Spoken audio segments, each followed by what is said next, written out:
Ya, pada dasarnya silsilah nasab itu sahih gitu loh. Ya, al aslu fin nasabi as-sihhatu. Pada dasarnya nasab silsilah nasab itu semuanya sahih. Illa idza wujidat illatun qadihatun. Kecuali apabila ditemukan cacat, ya, cacat yang memang harus dikritik gitu loh. Wal illatu, dan cacat dalam silsilah nasab ini la yajiduha, ya. Siapapun tidak akan bisa mengetahuinya bahwasanya dalam pengakuan silsilah nasab itu ada cacatnya. Illan nasabus sabatu al-mu'tamanu, kecuali ahli nasab yang sabit, yang terpercaya. Ahli nasab yang valid dan terpercaya. Gitu. Walaisat ladain nasabi hasasiyatin. Walaisat ladain nasabi hasasiyatan. Ma'ayyi nasabin kana. Ya. Dan semua ulama-ulama nasab itu, ya, tidak punya tidak punya apa itu? Apa ya?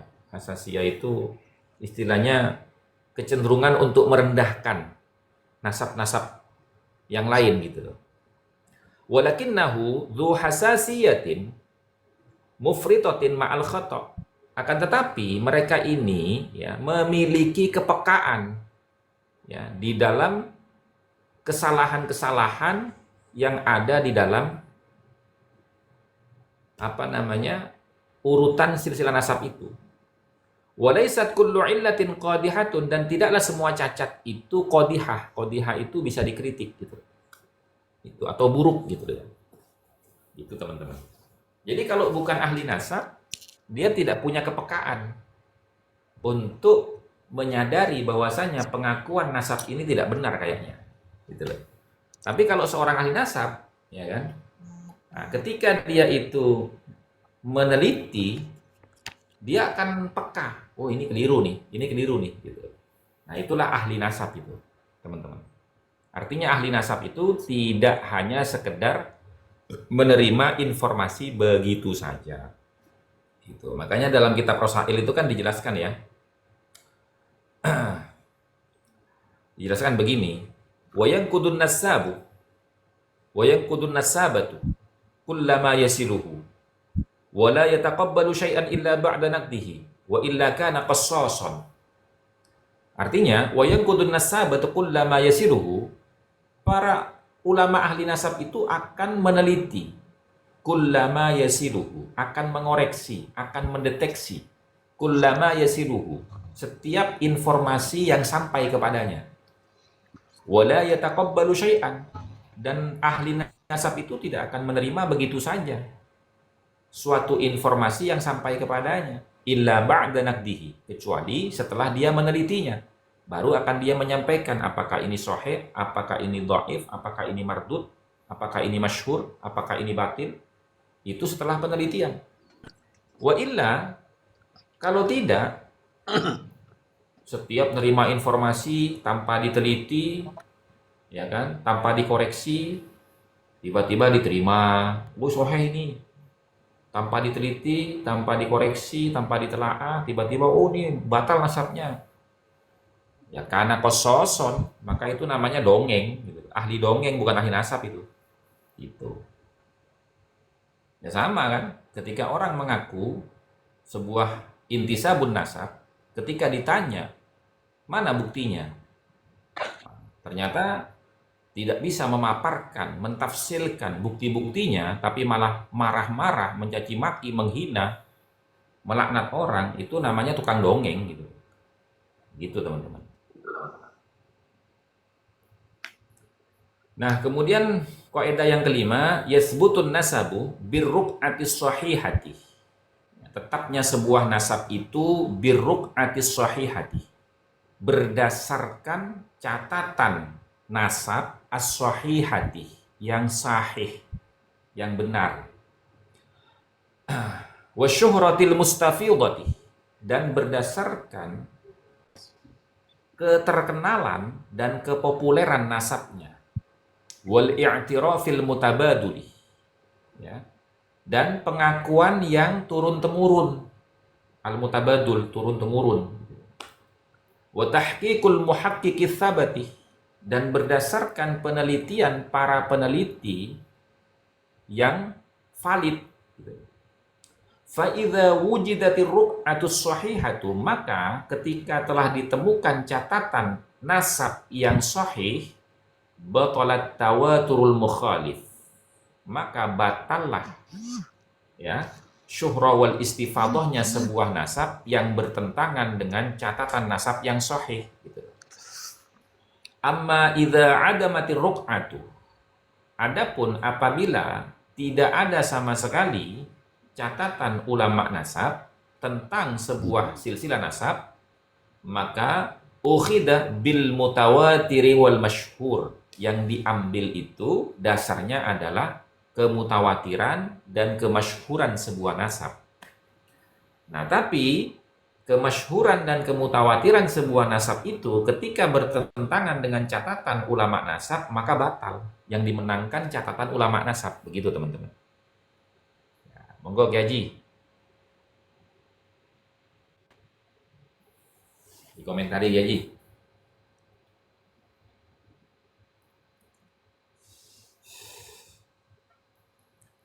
Jadi intinya kaidah yang kelima ini menjelaskan bahwasanya syuhra istifadhah itu harus tabadul dan juga harus sesuai dengan catatan ulama nasab. Begitu, teman-teman. Begini Gus, ada yang mau saya Ya. tanyakan. Bagaimana Monggo.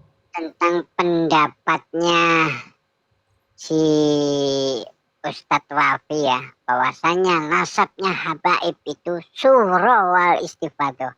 Kalau ke syuhra wal istifadahnya itu kan adanya di abad 9 ya. Bahkan dari masa ke masa pun sudah gagal kesyuhraannya karena diperdebatkan dari abad 12, sudah ada perdebatan abad ke-10, ada perdebatan juga. Bahkan sampai sekarang menjadi polemik dan perdebatan selalu. Berarti gagal itu pengklaiman tentang syuhra wal istifadahnya dari Ustadz Wafi. Ya. Nah, jadi menjawab itu memang betul kita sepakat nasabnya Ba'alawi itu sudah syuhra wal istifadhah. Betul memang. Nasabnya Ba'alawi itu sudah syuhra wal istifadhah. Sudah terkenal dan populer. Syuhra itu terkenal, istifadhah itu populer. Gitu. Betul itu memang. Akan tetapi apakah syuhra wal istifadhah nasabnya itu, atau apakah ketenaran dan kepopuleran nasabnya Ba'alawi itu sudah memenuhi syarat untuk diisbat? Nah, mari kita lihat dalam kitab Muqaddimat fi Ilmin Nasab halaman 59. Poin yang kedua itu kan membahas tentang syuhrah, ketenaran sebuah nasab.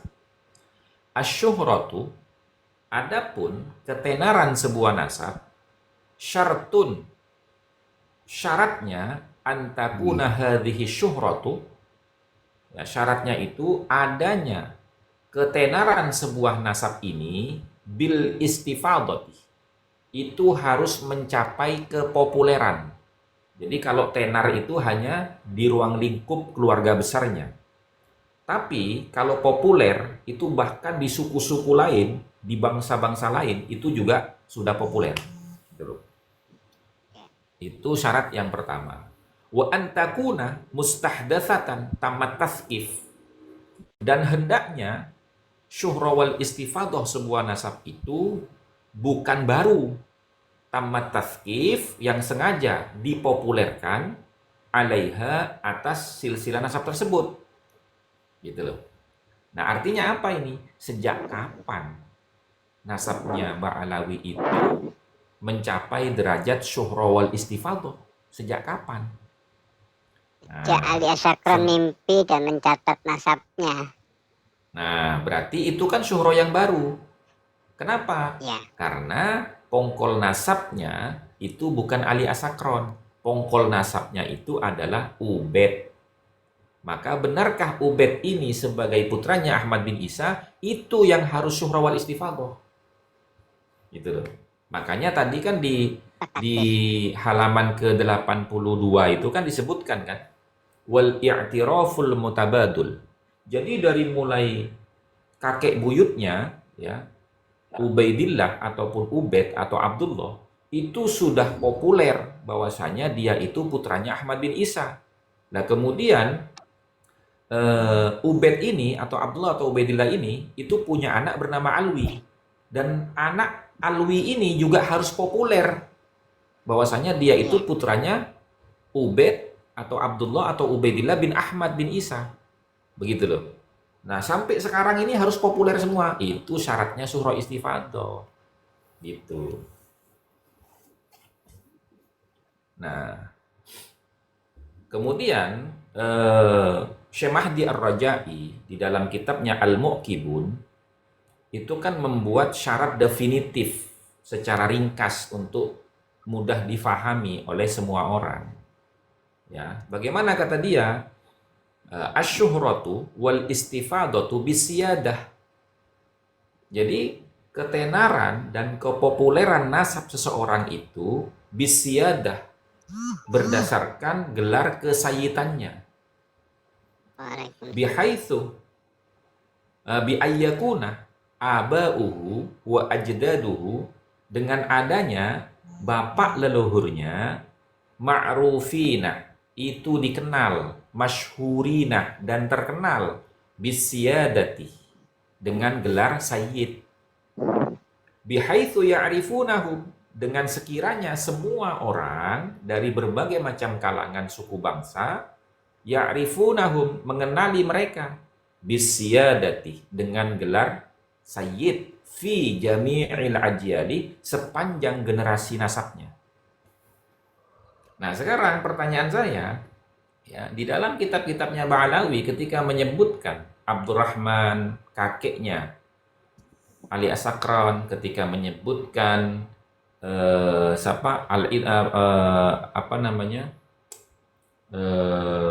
Abdullah Al-Idrus, ketika menyebutkan Ali As-Sakran sendiri, dalam kitab-kitab internal Ba'alawi itu tidak menggelari mereka dengan gelar sayyid, tapi apa? Al-Faqihi, Asy-Syaikh Muhammad bin Ali, kemudian Asy-Syaikh Abdurrahman As-Sagaf, kemudian Asy-Syaikh Abdullah Al-Idrus. Berarti mereka tidak syuhra istifadhah sebagai sayyid.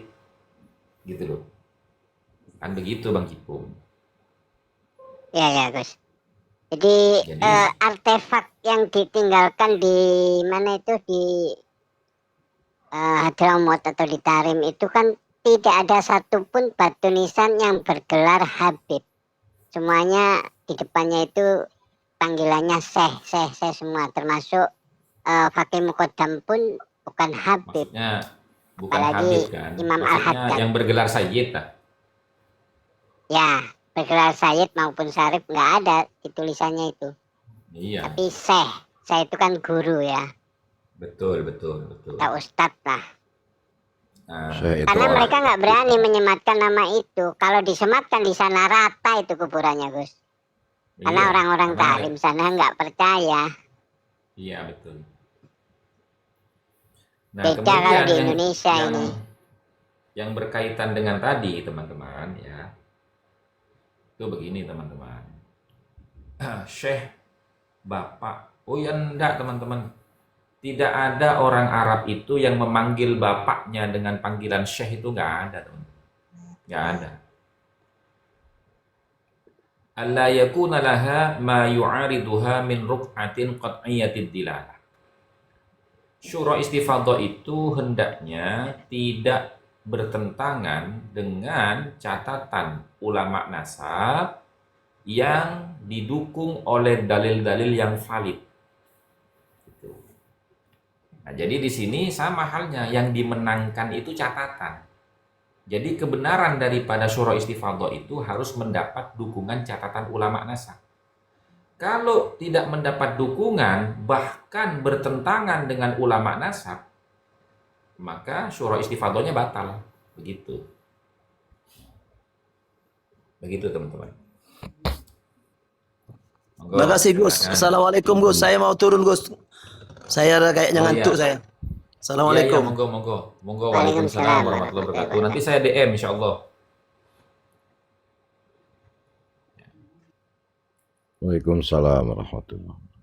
Ya, silakan Ki Haji.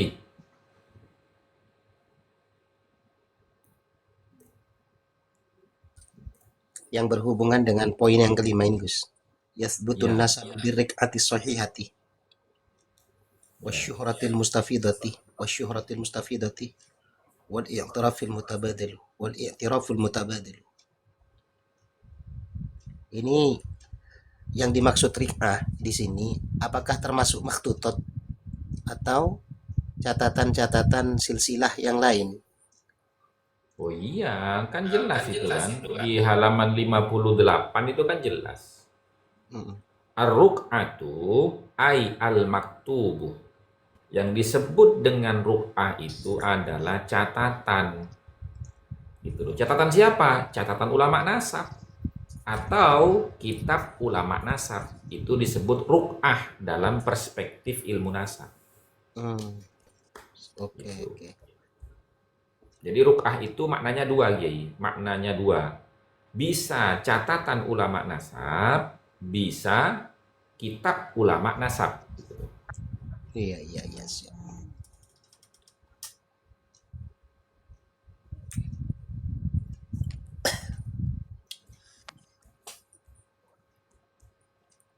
Jadi kemudian di dalam kitab Al-Burqatul Musyiqah yang menjadi sumber referensi daripada silsilahnya Ba'alawi, apakah bisa dikatakan ar-rik'ah? Ya bisa dikatakan rik'ah itu bisa, dikatakan ruk'ah itu bisa, tapi kan Bisa. ghairu sahih gitu loh. Hmm. Itu catatan yang tidak sahih gitu loh. Iya, iya, iya. Tapi di kalangan Ba'alawi kan yang kemudian menjadi landasan dasar di dalam menetapkan silsilah nasab mereka ini kan mutawatir ya di Al-Burqatul Musyiqah itu. Di internalnya Iya. mereka. Iya, walaupun mutawatir di internalnya mereka, tapi kan begini, Tapi mukhalif. Kiai, ya kan? Mukhalif ya. Tapi kan begini, Kiai. Ya. Di sini kan ada di halaman berapa ini? Bentar ya, saya carikan dulu. Nah, ini di halaman 85 kitab Muqaddimat itu di nomor urut yang ke-26 itu kan jelas sekali idza urifatil wadi idza urifal wadi wa urifat illatul wad'il jarihati intafal istidlal. Artinya idza urifal wadi' apabila idza urifal wadi'u apabila orang yang pertama meletakkan silsilah nasab itu telah diketahui, siapa yang menulis nasab pertama kali ini? Sudah diketahui nih orangnya. Oh, Ali Asakron dalam konteks nasabnya Ba'alawi. Wa urifat illatul wad'il jarihati. Dan juga diketahui di sana itu cacat di dalam peletakan nasabnya. Al-jarihah yang parah gitu. Maka intafal istidlal, sudah nggak perlu mencari dalil lagi untuk menyatakan nasab itu palsu. Iya, iya, iya, iya, iya. Maksudnya bagaimana? Sudah diketahui si peletak silsilah nasab yang pertama kali ini Ali Asakron. Lalu diketahui juga cacatnya di mana? Ali Asakron tidak punya referensi kitab-kitab nasab di dalam menuliskan silsilah nasabnya. Ya tidak perlu dalil lagi itu. Sudah rungkat itu sudah. Gitu. Begitu. Iya.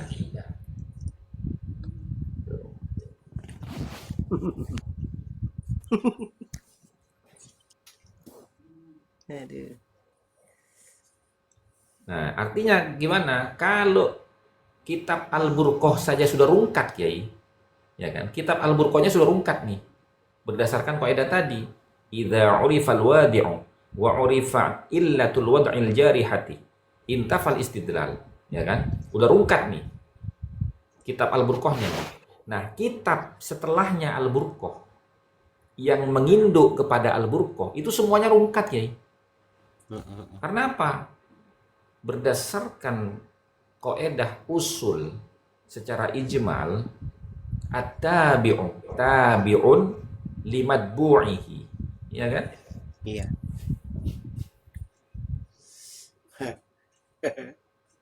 Gitu. Jadi kalau yang diikuti sudah salah, yang mengikuti ya salah. Kan begitu. Iya, iya, iya.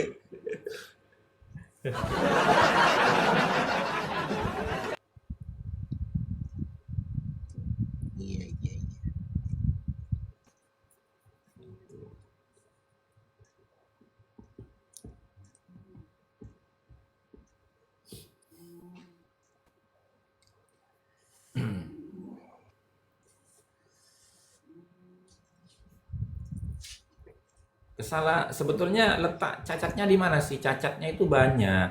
Di antaranya adraj. Ya, merubah-rubah redaksi kitab yang dia jadikan sumber pengutipan, sumber penukilan. Adraj. Kemudian yang kedua, dia itu kena dalailul wad'i fil ansab. Gitu loh. Dari mana? Ya, dari sumber referensinya yang tidak ada. Artinya apa? Nasabnya itu fuja'atan, zuhurus silsilati fuja'atan. Nasabnya itu tiba-tiba muncul. Tiba-tiba muncul dari siapa? Urifal wadi'. Dari Ali Asakron yang meletakkan pertama kali sudah ditemukan gitu. Gitu. Nah, kemudian alasan yang kedua, dari mana? Idza ikhtalafa nasabani bil wasaid ukhidha bil aqdami sahih.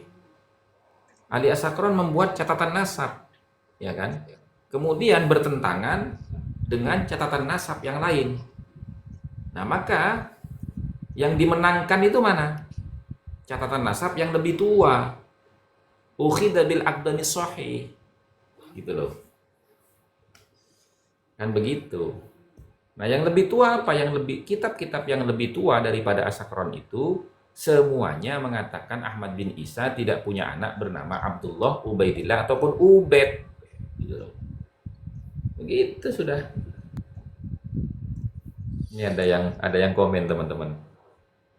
Rajungan ini. Pinter sekali ngomongnya Gus. Ya kalau nggak pinter ngomong ya saya masih bayi berarti. Gimana sih?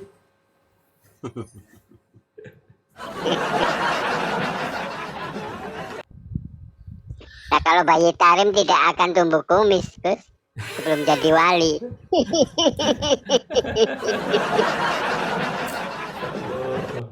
Bayinya di kota Tarim itu tidak akan tumbuh kumis sebelum menjadi wali. Bayi-bayi berkumis semua.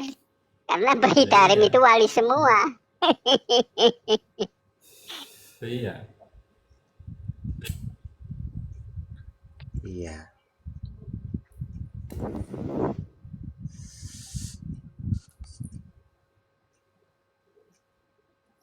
Kiai, saya nitip dulu ya. Saya mau ke kamar mandi sebentar, Kiai. Silakan. Nitip dulu, Kiai. Lanjut Bang Cipung. Ya. Ceritakan. Ini harus ada hiburannya nih.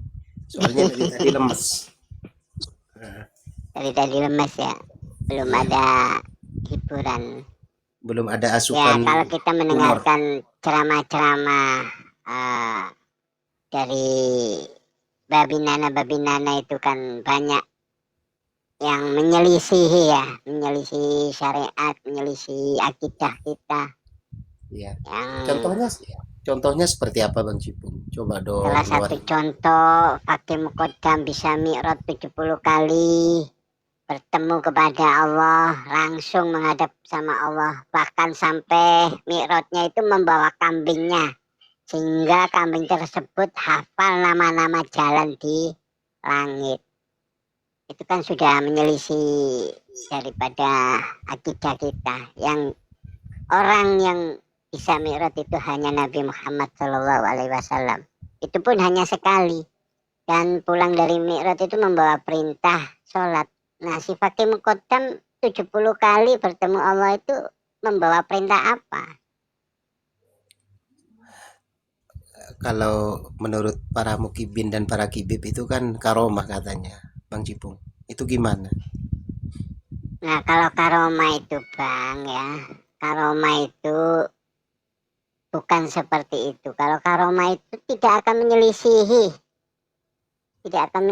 syariah Islam. Karena di dalam kitabnya Kiai Haji Hasyim Asy'ari tahun 1932 itu, barang siapa yang mengaku Mi'raj bertemu dengan Allah, maka dia itu kafir. Nah, kalau si Fakih Muqaddam selain Rasulullah ya, selain Rasulullah, manusia, siapapun manusianya selain Rasulullah yang mengatakan bisa Mi'raj bertemu Kalau Allah, itu kafir. syududu ya, syududu ya. Syududu. Itu dia silakan membela membela pemahaman yang menyelisih akidah Islam, silakan dibela. Berarti kalian golongan bukan dari golongan kita. Kalau kita kan tidak mau menyelisih, keluar dari akidah dan tuntunan Rasulullah. Iya.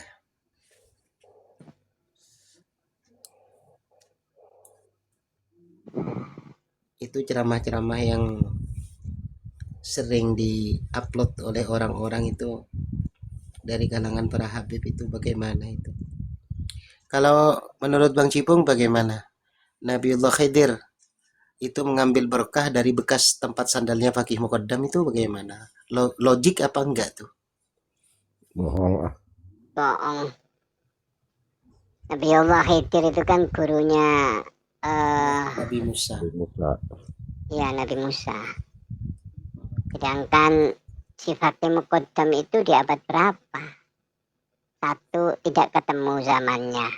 Yang kedua, Fakih Muqaddam pun tidak masyhur, tidak ada yang kenal. Orang-orang di Tarim, di Yaman pun ditanya, man Fakih Muqaddam, siapakah Fakih Muqaddam? Nggak ada yang tahu.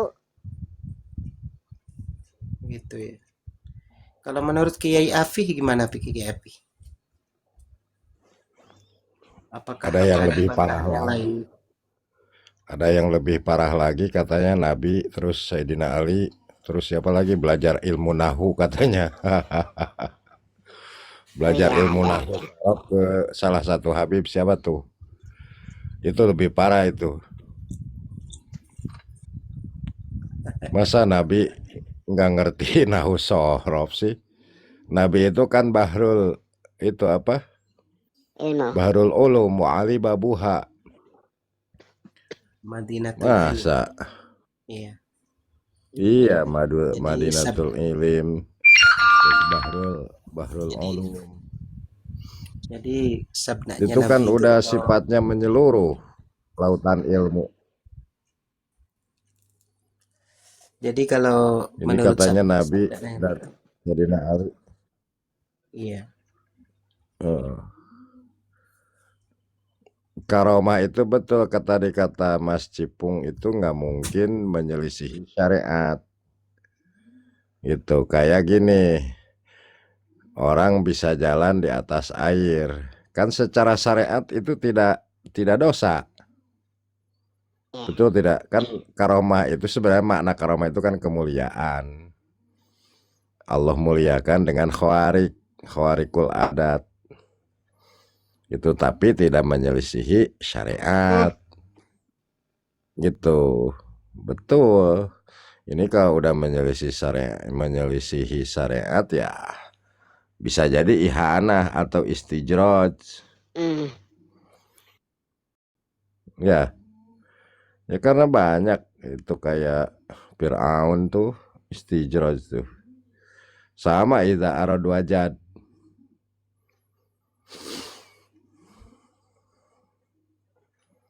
Tapi malah laknatullah kan. Begitu Kiai para Asad. Kalau dari saya. Ya, kalau tentang isi ceramahnya tentang Rasulullah belajar nahwu kepada Habib itu ada saya. Ketika beliau tidur, beliau melihat beberapa orang yang luar biasa indah. Orang pertama buru-buru bawa kitab. Luar biasa cahaya yang hebat. Orang kedua menyusun. Azim. Orang yang ketiga menyusun. Nah, orang yang ketiga dipegang bajunya. Minta dulu. Kalian ini siapa? Dan kalian mau kemana? Oh. Orang ketiga bilang, aku Al-Hasan bin Ali. Dan yang depanku ini ayahku Ali bin Abi Thalib. Paling depan Datuk Nabi Muhammad SAW. Mau kemana kalian tergesa-gesa? Loh iya, kami tergesa-gesa mau hadir pelajaran nahunya Habib Ali Habsyi di sana. Haji, pagi-pagi tergesa-gesa mau ngapain? Mau hadir pelajaran nahu. Haji, Jelas itu. Haji. Padahal Habib Ali Al-Habsyi itu kan berhalanya dibuatkan di Solo. Sedangkan mayatnya atau bangkainya itu ada di Hadramut. Tidak pernah datang ke Indonesia, tapi di Solo dibuatkan batu nisannya segede orang loh itu. Setinggi orang batu nisannya. Iya. Iya, makanya itu udah halunya super halu itu sampai Nabi, sampai Sayyidina Ali, Sayyidina Hasan, Sayyidina Husain belajar apa nahu tadi ke siapa tuh? Habib Ali Al-Habsyi. Iya, Habib Ali Al-Habsyi. Allahu Akbar. Nabi itu satu Madinatul Ulum, terus Bahrul Ulum, wa Ali Babuha. Terus Nabi itu ustadzin kulli ustadz, gurunya para guru itu. Nabi Muhammad, Nabi kita Nabi Muhammad SAW. Masa belajar nahu? Bukan hanya itu, Giapi. Jadi di dalam kitab Al-Burqah Al-Musiqah itu bahkan ya Syekh Abdurrahman itu berkata begini, manufaddilu ahadan. Abdurrahman As-Saggaf ini kakeknya Ali As-Sakron ya kan? Kan Ali As-Sakron itu kan Ali bin Abu Bakar bin Abdurrahman As-Saggaf. Jadi kakeknya ini yang mengatakan ini. Kemudian ditulis di dalam kitabnya Ali As-Sakron Al-Burqah di halaman 102 itu. Silakan di cross check kalau yang punya kitabnya itu mengatakan begini. Manufaddilu ahadan alal faqihi ay al muqaddam minal awliya'i illa ayyakuna sahabati. Apa ini? Kok ada yang report ini saya nih? Kenapa saya di report nih?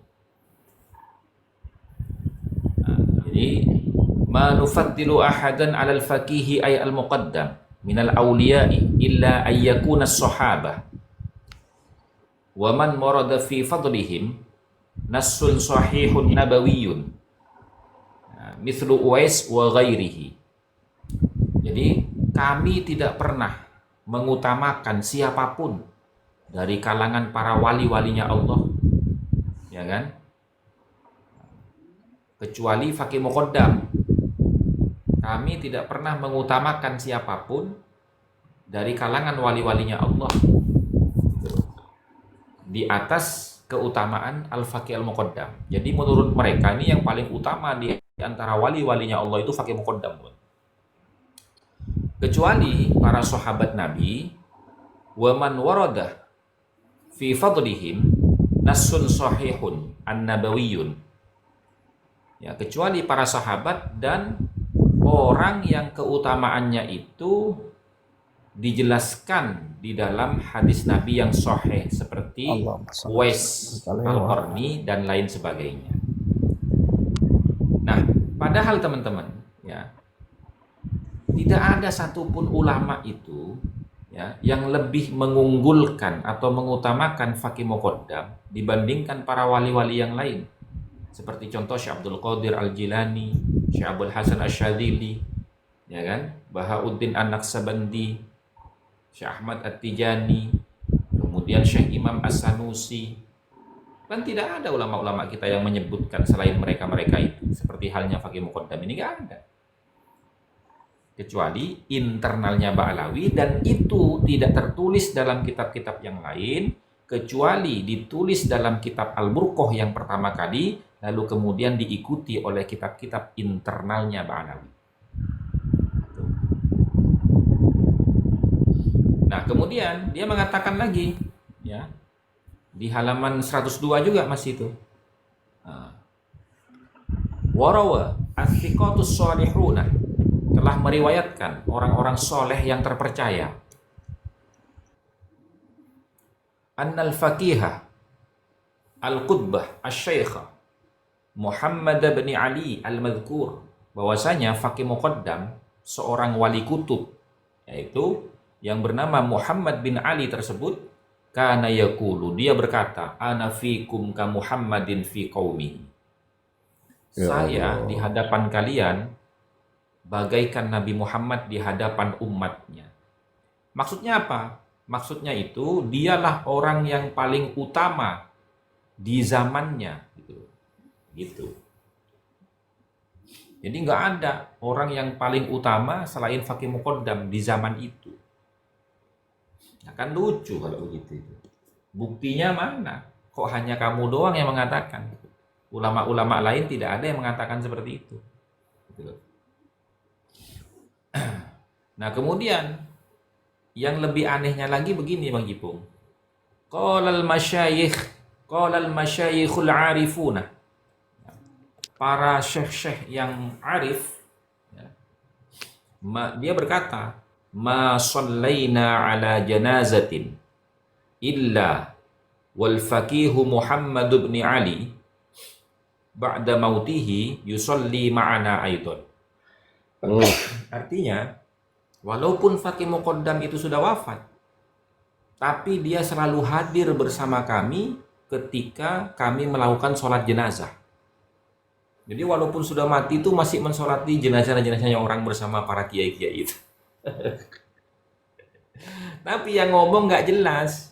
Siapa yang ngomong? Cuman sebutnya al-masyayikhul arifun. Al-masyayikhul arifun ini siapa saja. Nah, itu kebiasaannya Ba'alawi, tidak menyebutkan sanad sumber referensinya. Maka itu dikatakan khabar majhul gitu. Ya mungkin kalangan mereka sendiri, Gus, masyayikhnya. Iya. Lalu kemudian begini, dia mengatakan lagi itu, ya, bahwasanya Ali bin Ahmad Bamarwan itu setelah wafatnya dia masih sowan kepada Faqih Muqaddam yang masih hidup. Jadi Faqih Muqaddam ini masih hidup, ya kan? Nah, sementara Bamarwan ini sudah wafat.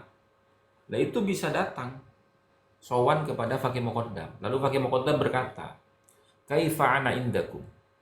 Bagaimana aku ini menurut kalian? Kalian ini maksudnya orang-orang yang mati di alam kubur. Yang sudah mati. Ya, kemudian Bamarwan yang sudah mati itu, yang sowan kepada Faqih Muqaddam, dia menjawab, "Yatarajjakah ahlul barzakh kama yatarajja ahlul kharif al-kharif." Artinya apa? Semua orang-orang yang ada di alam barzah itu berharap-harap kepada engkau, wahai Faqih Muqaddam, sebagaimana orang berharap hujan di musim kemarau.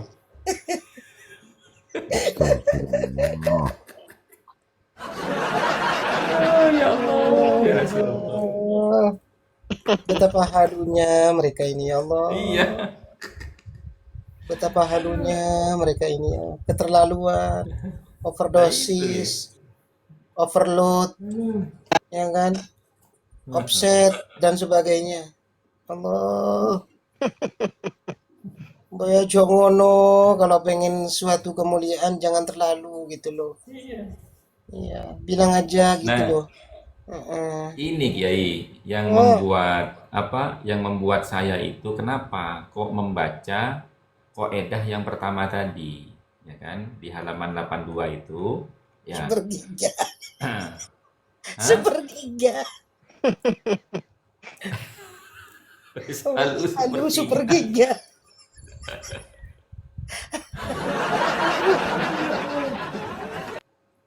Allahu Jadi kan sudah Akbar. jelas di sini itu ya. Dijelaskan di sini itu. Annal Arab adnanuhum wa qahtanuhum mahma alat ansabuhum wa syarafat ahsabuhum kanu ahla jahiliyati. A'azzahumullahu bil Islam fala izzata lahum bighairil Islam. Fa inibtaghaw al izzata bighairihi adallahumullah. Gitu loh.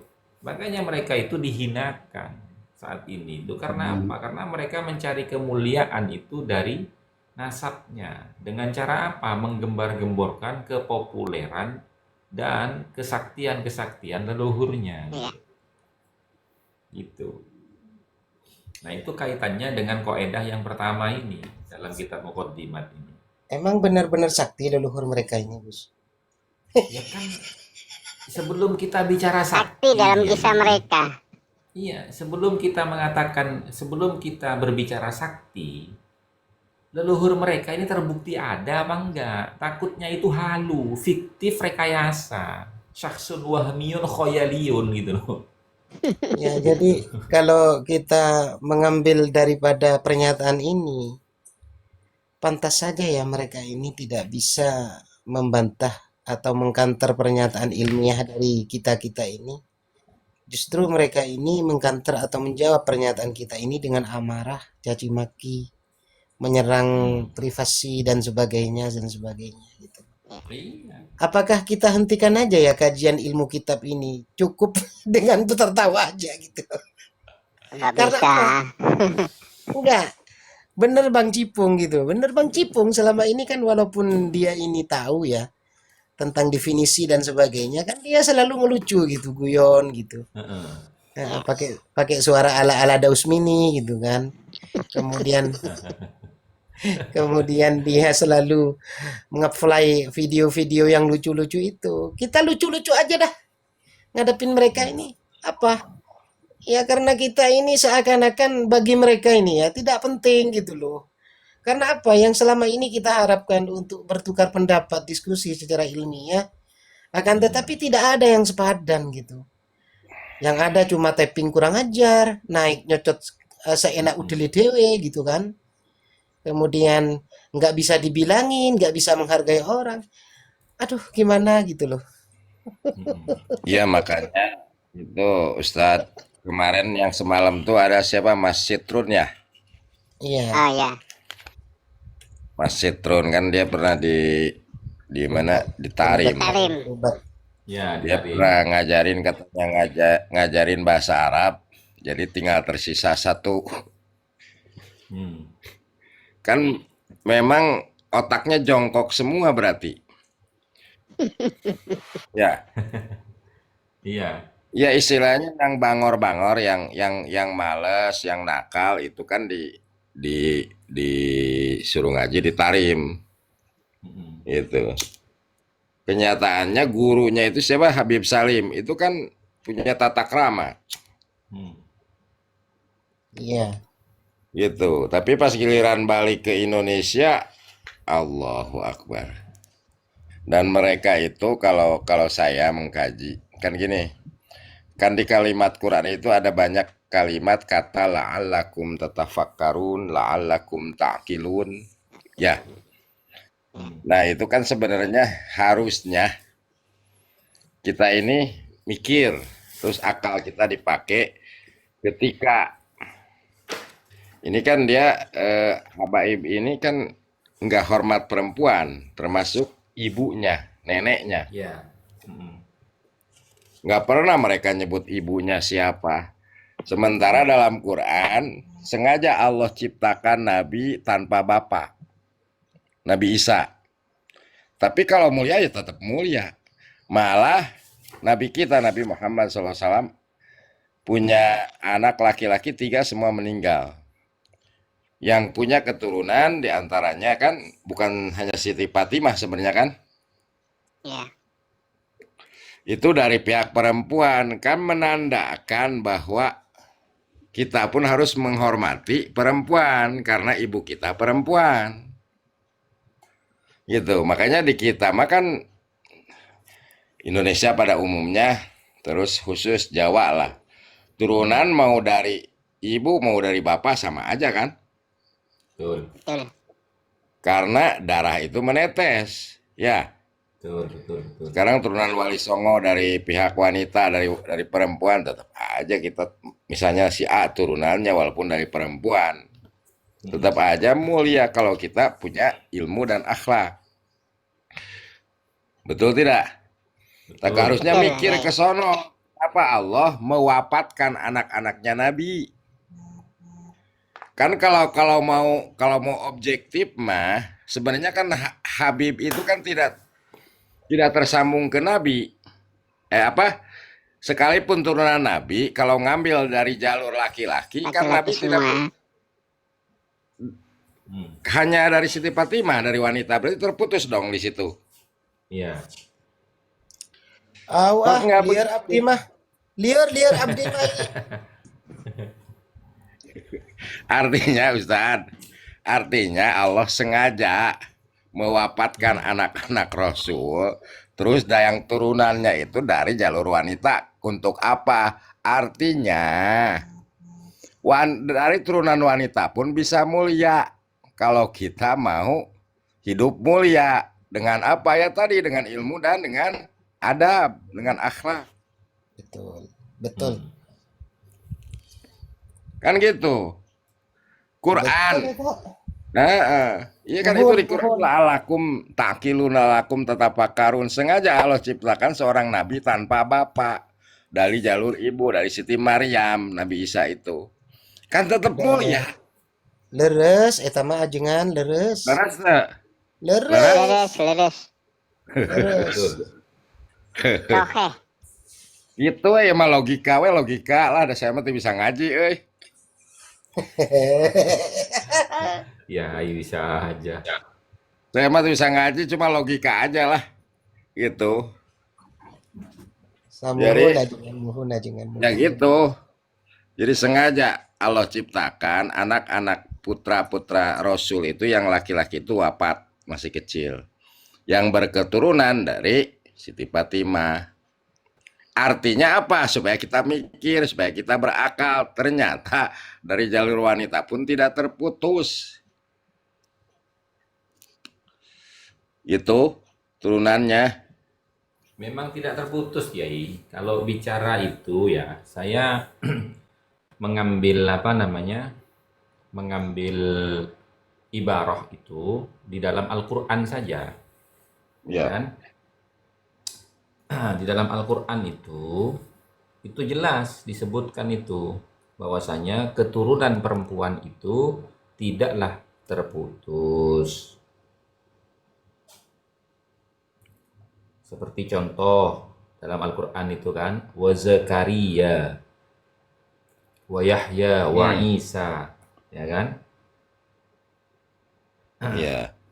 Nah, di situ kan disebutkan Nabi Isa, padahal Nabi Isa itu kan tidak punya bapak karena dia terlahir dari seorang perempuan tanpa suami, kan gitu loh. Iya. Saya juga Itu aja Quran tidak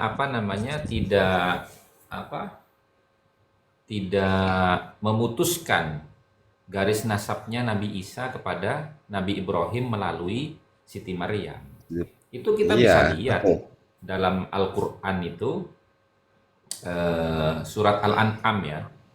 Surat Al-An'am itu ayat 82 sampai ayat ke-85. Itu kalau kita baca, itu kita bisa memahami itu. Karena dulu saya pernah nanya kepada guru saya, Sayyid Rodi Gannun Al-Idrisi Al-Hasani Maroko, apakah benar pernyataan sebagian orang, khususnya di Indonesia, saya tidak mengatakan Balawi, cuma sebagian orang di Indonesia, bahwasanya nasab dari jalur ibu itu terputus. Kemudian guru saya itu menyatakan begini, coba kamu baca dalam Al-Quran surat Al-An'am ayat 82 sampai 85. Nah, di sini terus begini, wa tilka hujjatuna atainaha Ibrahim ala qaumi. Dan seperti itulah ya hujjah kami yang telah kami datangkan ya kepada Ibrahim atas kaumnya. Narfa'u darajatin man nasya wa inna rabbaka hakimun alim. Ya, kami mengangkat derajat-derajat siapapun yang kami kehendaki. Inna rabbaka hakimun alim, sesungguhnya Tuhanmu itu maha bijaksana lagi maha mengetahui. Nah, wa wahabna lahu Ishaq wa Ya'qub, dan kami anugerahkan lahu kepada Ibrahim Ishaq, Nabi Ishaq, wa Ya'qub, dan Nabi Ya'qub. Kullan hadaina, keduanya hadaina kami angkat menjadi nabi. Wa Nuhan hadaina min qablu, dan sebagaimana Nabi Nuh hadaina telah kami angkat menjadi nabi min qablu, jauh sebelum mereka. Gitu. Sebelum mereka siapa? Nabi Ibrahim dan kedua putranya, Nabi Ishak dan Nabi Yakub. Nah, kemudian ini wa min dzurriyyatihi Dawud wa Sulaimana wa Ayyuba wa Yusufa wa Musa wa Harun. Ya. Nah, kita bisa tahu di sini kenapa Allah menggunakan kalimat dzurriyyah di sini. Ketika menyebutkan Nabi Daud, Nabi Sulaiman, Nabi Ayub, Nabi Yusuf, Nabi Musa, kemudian wa Zakaria wa Yahya wa Isa wa Ilyas. Karena mereka semua ini bukan anak kandung Nabi Ibrahim, tapi cucu jauh dari Nabi Ibrahim jaraknya. Makanya menggunakan kalimat dzurriyyah. Nah, dzurriyyah ini mencakup keturunan laki-laki maupun dari garis perempuan, karena di sini menyebutkan wa Isa. Gitu. Itu jawaban guru saya itu, Sayyid Rodi Gannun Al-Idrisi Al-Hasani Maruhu. Terus ada lagi Gus, itu mungkin di Ustadz Cipung ada videonya juga tuh. Kalau kita menikahi itu Habibah, itu harus dibalikin perawan lagi katanya. Gimana itu? Sedangkan anak-anak Nabi saja itu kan dinikahin ke yang dua ke Sayyidina Utsman, terus ada yang ke Sayyidina Umar, terus yang kalau itu masih sepupu, Sayyidina Ali masih sepupu, gitu kan? Itu gimana itu? Coba Ustadz Cipung atau Ustadz Raden Aji. Itu sampai harus dibalikin perawan lagi, itu gimana? Di power dulu aja biar balik lagi. Justru begini Kiai. Bukan daripada Bani Alawi menikahi Saripah yang darahnya bersambung dengan Nabi Muhammad SAW sampai hari kiamat, ibadahnya ditolak Allah Subhanahu Wa Taala, kecuali bisa mengembalikan keperawanan Saripah tersebut. Dalilnya apa itu? Kok dongeng dulu yang sampaikan itu? Dalilnya sapor colong. Mana remak? Ya itu mereka nggak takut ya, gimana ya? Nggak takut ancaman Allah. Makanya kan begini Kiai, kenapa di dalam kitab Minhajun Nasabin, Kiai Imad itu selalu mengulang-ulang kalimat wailul likulli affakin asim. Gitu loh. Ya kan, Kiai Haji? Itu kan sering diulang-ulang itu dalam kitab Minhajun Nasabin itu. Betul. Iya, celakalah orang-orang yang sengaja berbuat dusta dan tidak takut dosa. Itu padanannya itu kembarannya adalah fama yastati, ya kan? Ya ayat dia nih di kitabin wahidin. Betul. Dan gini Kiai, ya. Menurut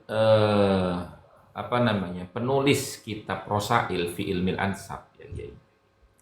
Beliau itu bernama Sayyid Husain bin Haidar Al-Hashimi. Beliau berkata, la yajuzu bihalin ayyaskutal insanu ala munkari ilmihi. Tidak boleh dalam situasi kondisi apapun, tidak boleh seorang itu diam, ayyaskuta ala munkari ilmihi, diam terhadap kemungkaran yang dia ketahui. Dia tahu ada kemungkaran tuh, tapi dia diam, itu nggak boleh. Dalam situasi kondisi apapun. Darah Gitu. bibir ikut rokok. Bisa Gitu. mengelupas. Apalagi urusan nasab, gitu loh. Nggak boleh itu. Betul. Nah, artinya tadi kenapa? Li'anna sukutahu 'alal kadhibi. Karena diamnya orang atas kedustaan, ya kan? Bin nasabi terhadap sebuah silsilah nasab, yakunu kal ikrar.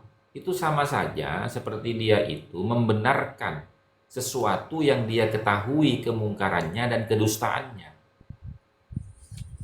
Jadi udah tahu itu mungkar, udah tahu itu salah, tahu itu dusta. Kok didiamkan? Berarti dia membenarkan perilaku itu. Menyetujui. Karena diam saja, dan diam itu bermakna menyetujui dan membenarkan, karena as-sukutu kal ikrar kan, gitu. Iya. Fayakunu ahadal kadhibina. Maka dia itu masuk ke dalam golongan orang-orang yang berdusta itu. Wa talhaquhu, dan dia layak untuk mendapatkan apa? Laknatullahi wa rasulih. Mendapatkan laknat Allah dan Rasulnya. Gitu. Yang saya herankan tuh kenapa Gus ya? Kiai-kiai vokal yang ada sekarang di zaman ini, baik yang ada di Pulau Jawa ataupun yang ada di Madura, itu kok lebih baik diem, bahkan kemudian manut saja dengan pernyataan-pernyataan itu. Apakah mereka memang kurang kompeten di dalam hal ini, atau mereka ini hanya diam untuk menjaga stabilitas umat misalnya ya, kalau alasannya itu. Tapi apakah mereka tidak takut dengan dengan kata-kata tadi itu? Jawaban tersebut Kalau saya- ada di surat Al-Mulk ayat 22. Afamay yamsi mukiban ala wajhihi ahda'am mayyamsi sawiyan ala siratim mustaqim. Ya. Begitu ya. Kalau saya begini, Ya. saya dalam hal ini harus menggunakan husnudzon. Ya. Saya harus menggunakan husnudzon dalam hal ini.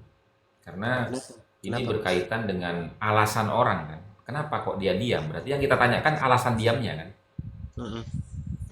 Nah, kalau berkaitan dengan alasan orang, maka kita nggak bisa mereka-reka alasan orang itu, kecuali kita bertabayun langsung kepadanya, bertanya, apa alasan kamu diam? Kenapa kamu kok diam? Maka dalam hal ini, kita harus berhusnudzon kalau saya. Bagaimana husnudzonnya? Ya, sepertinya begini, sepertinya, kayak-kayaknya. Gitu. Jadi para kiai-kiai itu ingin menyadarkan kepada masyarakat bahwasanya apa yang mereka ucapkan selama ini yang merendahkan harkat martabat para ulama dengan statementnya ya, yang termaktub dalam kitabnya mereka Minhajus Sawi, bahwasanya satu orang belajar kepada satu orang habib yang bodoh itu lebih utama daripada belajar kepada 70 kiai yang alim alamah. Atau dalam riwayat lain, satu orang habib yang bodoh itu lebih utama daripada 70 kiai yang alim.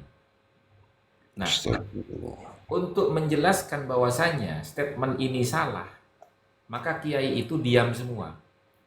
Kenapa? Karena ada kita-kita ini, orang yang tidak dikenal asal-usulnya, tidak diketahui latar belakang pendidikannya, ya kan? Bahkan kita-kita ini dianggap orang awam, orang bodoh, orang nggak punya kompetensi, orang nggak punya kapabilitas, nggak punya kapasitas. Tapi fakta realitanya menghadapi orang-orang seperti kita aja, mereka yang alim-alim aja tumbang, apalagi yang bodoh, gitu. Kan gitu. Betul, Gus.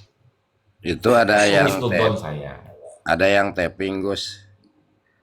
Gus, jadi saya nggak salah menjuluki Habib itu laknatullah. Tapi kalau menurut saya jangan.